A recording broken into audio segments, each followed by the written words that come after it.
प्रदेश लोक सेवा आयोग ने भर्ती के लिए एक नया विज्ञापन जारी किया है। इसका नाम है असिस्टेंट टाउन प्लानर एग्जामिनेशन 2023। यानी कि ये जो पद है इसको आप सहायक नगर नियोजक के नाम से जानेंगे। यहाँ पर जो आवेदन की प्रक्रिया है ये 14 अगस्त से स्टार्ट हो चुकी है और 14 सितंबर इसके लिए लास्ट डेट है। तो इसके लिए जो यहाँ पर 14 अगस्त है ये स्टार्टिंग डेट है और 14 सितंबर जो है ये लास्ट डेट है, ये ध्यान रखिएगा। सबसे बड़ी बात ये है कि अगर आपको इस पद के लिए आवेदन करना है तो OTR मस्ट है, यानी कि बिना OTR आप यहाँ पर आवेदन नहीं कर पाएंगे। सबसे पहले यहीं पर लिखा गया है कि without OTR number the submission of online application will not be possible. तो यहाँ पर OTR करने के लिए सबसे पहले आपको 72 घंटे पहले आपको OTR की जो प्रक्रिया है वो पूरी करनी पड़ेगी। उसके बाद आपको OTR नंबर जनरेट होगा और जब OTR नंबर आपको मिल जाएगा तब आप यहाँ पर आवेदन कर पाएंगे। ये बात ध्यान से समझिए, ठीक है फ्रेंड्स। उसके बाद हम आगे बढ़ें तो यहाँ पर आप देख सकते हैं बाकी जो डिटेल्स है वो मैं आपको बता देता हूँ। तो पूरा का पूरा जो नोटिफिकेशन है आपके सामने है।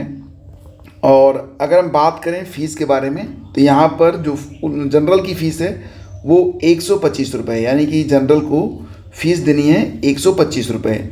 बाकी शेड्यूल कास्ट शेड्यूल ट्राइब को जो फ़ीस देनी है वो 65 रुपीज़ है और पर्सन विद डिसेबिलिटी को भी मात्र 25 रुपये की फ़ीस देनी है। बाकी आप यहाँ पर चेक कर सकते हैं, ठीक। उसके बाद आगे बढ़ें तो बात करेंगे नंबर ऑफ़ वैकेंसीज़ के बारे में। तो क्योंकि ये एक बहुत ही महत्वपूर्ण पद होता है तो पदों की संख्या यहाँ पर कम है।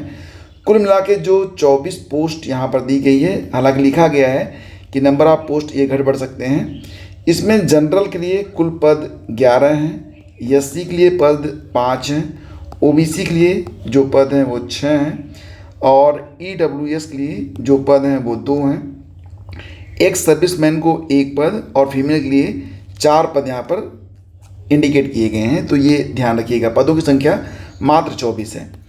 और इसी के साथ यहाँ पर अगर आप देखेंगे तो ये भी लिखा गया है कि जो अभ्यर्थी रिजर्वेशन का लाभ लेना चाहते हैं, यानी कि उम्र सीमा वगैरह में छूट लेना चाहते हैं, तो उनके लिए बताया गया है कि the candidates claiming for the benefit of reservation age relaxation must obtain in support of their category A certificate issued by competent authority on the proforma available in appendix 2। तो आपको जो है एक प्रॉपर प्रोफार्मा में जो यहाँ पर आपको सर्टिफिकेट मिलेगा वो आपको देना पड़ेगा जब आपसे डिमांड की जाएगी तब। इसके बाद फ्रेंड्स आगे बढ़ें तो यहाँ पर बात करेंगे एलिजिबिलिटी के बारे में। ये बहुत ही इंपॉर्टेंट है।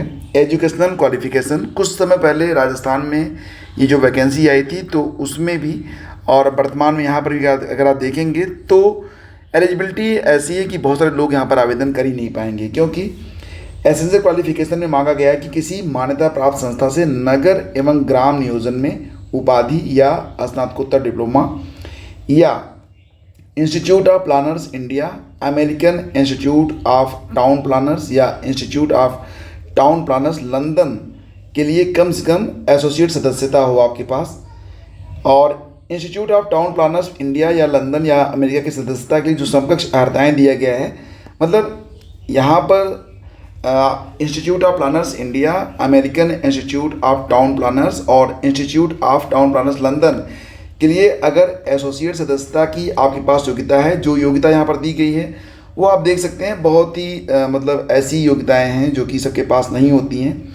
जैसा कि मैंने यहाँ पर हाईलाइट किया हुआ है कि master degree in urban regional planning, housing, community planning and master of planning housing, मतलब इस प्रकार की आपके पास डिग्री होनी चाहिए जिसमें आपने हाउसिंग कम्युनिटी प्लानिंग से संबंधित कोई कोर्स किया हुआ हो। बेसिकली आपको ये समझना है कि urban regional planning, housing community planning से संबंधित कोई कोर्स अगर आपके पास है तो आप यहाँ पर आवेदन कर सकते हैं। ऐसे कोर्सेज ज़्यादातर जो है वो बीटेक और एमटेक वालों के पास ही रहते हैं। तो master of regional planning, master of city planning, master of urban and regional planning, तो यहाँ पर एलिजिबिलिटी आप चेक कर लीजिएगा। बेसिकली यहाँ पर जो पहली लाइन में दी गई है कि मान्यता प्राप्त संस्था से नगर एवं ग्राम नियोजन में उपाधि या स्नातकोत्तर डिप्लोमा होना चाहिए। अगर ये आपके पास है तब आप आगे देखें, अदरवाइज आप समझ रहे हैं, ठीक है।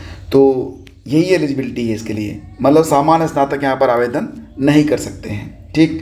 बाकी जो एलिजिबिलिटीज़ हैं उसमें ज़्यादातर मैं देख रहा हूँ कि आपसे क्या मांगा जा रहा है, आपसे यही मांगा जा रहा है कि आप बीटेक हो, एमटेक हो या फिर एमए हो, लेकिन साथ में आपके लिए जो प्लान एक सब्जेक्ट होना चाहिए वो अर्बन प्लानिंग का होना चाहिए। तो अर्बन प्लानिंग में अगर आपने कोई कोर्स किया हुआ है, ठीक है, अर्बन प्लानिंग एंड इंफ्रास्ट्रक्चर में अगर आपके पास कोई कोर्स है तब आप यहाँ पर आवेदन कर सकते हैं।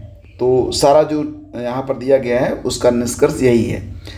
साथ ही साथ एज लिमिट के बारे में बात कर लेते हैं। तो एज लिमिट 21 से 40 साल के बीच में होनी चाहिए और जो उम्र की गणना होगी वो 1 जुलाई 2000 मतलब यहाँ पर जो उम्र की गणना होगी वो 1 जुलाई 2023 से की जाएगी। 1 जुलाई 2023 को जो आपकी एज होगी वो 21 से 40 साल के बीच में होनी चाहिए। वहीं पर अगर आप SC ST OBC और उत्तर प्रदेश राज्य के कर्मचारी हैं तब आपको जो है उम्र सीमा 21 से 45 साल तक अनुमन्य रहेगी। तो बाकी डिटेल्स आपको यहाँ पर 5 साल की जो रिलैक्सेशन मिल रहा है मतलब 21 से 45 साल के लिए वो आप डिटेल यहाँ पर चेक कर लीजिएगा। तो ये जो रिलैक्सेशन होगा वो सिर्फ यूपी के जो लोग हैं सिर्फ उन्हीं को दिया जाएगा, ठीक। उसके बाद बाकी चीज़ें इन कॉमन हैं, ज़्यादा नहीं है। अब बात करते हैं सिलेबस के बारे में। तो आप यहाँ पर देख सकते हैं सिलेबस दिया गया है। जो प्री की परीक्षा होगी उसमें सिर्फ एक पेपर होगा, प्री में केवल एक पेपर होगा और ये 300 अंकों का पेपर होगा, 2 घंटे का होगा। इसमें कुल 150 प्रश्न होंगे, 100 प्रश्न होंगे आपके नगर एवं ग्राम नियोजन से, 50 प्रश्न आपके GS से होंगे। तो मतलब कुल मिला के आप समझिए कि 2 घंटे का पेपर और 300 अंकों की परीक्षा, 150 प्रश्न आपको देने पड़ेंगे। इसमें 50 प्रश्न GS के होंगे, बाकी 100 प्रश्न नगर और ग्राम नियोजन के होंगे।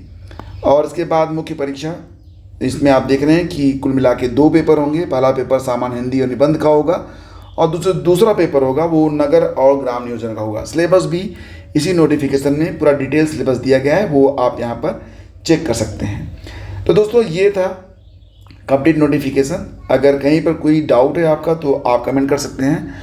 वीडियो को लाइक और शेयर जरूर कर दीजिएगा। Thank you so much.